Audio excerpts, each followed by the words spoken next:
Hello everyone, मैं लीनू और आप लोग को स्वागत है आप लोग का यूट्यूब चैनल लीनू है में। तो गाइस आज बात करेंगे जो है ना आईवीएफ में जो है आपको फर्स्ट 15 डेज का कितना खर्चा आता है। जब आपका एम्ब्रियो ट्रांसफर होता है उसके बाद से जो है ना 15 डेज का खर्चा कितना आता है। देखिए, अगर आप भी आईवीएफ कर रहे हो तो आपका मन में हमेशा कहीं ना कहीं ये सवाल रहता है कि फर्स्ट 15 डेज का कितना खर्चा देना पड़ेगा, क्योंकि आपको आईवीएफ के लिए उस टाइम अगर आप सिंगल पैकेज ले रहे हो या फिर डबल पैकेज ले रहे हो या फिर ट्रिपल पैकेज ले रहे हो, ट्रांसफर से पहले वो सारे पैसे जो है ना आपको डिपॉजिट करने पड़ते हैं ट्रांसफर से पहले। तो आपके लिए कहीं ना कहीं ये थोड़ा ये हो जाता है, टफ हो जाता है कि इतना पैसा कैसे अरेंज करूं, क्या करूं। वंस स्टार्ट होने का बाद ट्रांसफर तक जो है ना ट्रांसफर तक का खर्चा थोड़ा ज्यादा होता है। उसके बाद से फिर धीरे धीरे आपको खर्चा जो है थोड़ा थोड़ा धीरे कम होने लगता है। वो टाइम का खर्चा बहुत हैवी रहता है। देखिए, जब भी मैं भी मेरे केस में बोल रही हूँ कि हम लोग को मतलब 2 स्टेप वाला लिए थे, जैसे डॉक्टर उस टाइम वहां पे सेंटर पे बोले कि ट्रांसफर से पहले आपको 2.5 लाख जो है ना डिपॉजिट करना पड़ेगा। तो वो 2.5 लाख तो डिपॉजिट करना पड़ता है। उसके उसके साथ ही आपको जाना आना, फिर ये हो गया जैसे मेडिसिन का खर्चा आपको खुद देना पड़ता है। मेडिसिन लाइक जैसे हो गया आपको कोई डुफास्टन वगैरह या फिर डे 2 से कुछ भी मेडिसिन जो देते हैं वो आपको देना पड़ेगा। वो जो इंजेक्शन देते हैं एक पिकअप के लिए, वो सारे वो लोग देंगे इंजेक्शन। बाकी मेडिसिन फॉलिक एसिड वगैरह और ऐसा कुछ जो मेडिसिन वगैरह देते हैं एंडोमेट्रियम लाइनिंग बनने के लिए, वो जो मेडिसिन उसका नाम एग्जैक्टली मुझे अभी याद नहीं आ रहा है, वो मेडिसिन वगैरह आपको खुद खरीदना पड़ता है।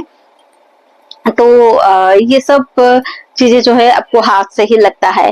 तो वो जो 15 डेज का खर्चा फिर आपके लिए टफ हो जाता है। देखिए, 15 डेज का मान लीजिए, मैं अभी तो बोलूंगी 28 to 30,000 के बीच में ही आ जाएगा 15 डेज का, क्योंकि कहीं सेंटर पे आपको डुफास्टोन, हर सेंटर पे तो आपको डुफास्टोन देंगे ही, उसके साथ प्रोजेस्टेरोन का जेल भी देते हैं।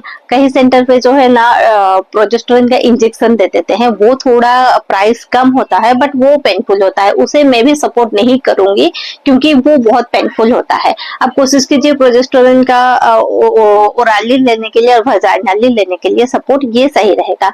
फिर आपको मल्टीविटामिन वगैरह दे देते हैं, बहुत सारे मेडिसिन देते हैं, और पेट वाला इंजेक्शन ये भी कॉस्टली होता है। तो ऐसे करके जो मैं बोलूंगी, मेरा जब सेकेंड टाइम हुआ था उस टाइम मुझे 24,000 का मेडिसिन लगा था। वो था 2023, अभी हो गया 2024, 2025, 2026 हो रहा है, तो और 4,000 तो आप मान के चलिए। तो इसलिए मैं बोल रही हूँ 28 से लेके 30,000 का खर्चा तो लगता ही है। तो उस हिसाब से आप जो है ना प्रिफर होना चाहिए आपको।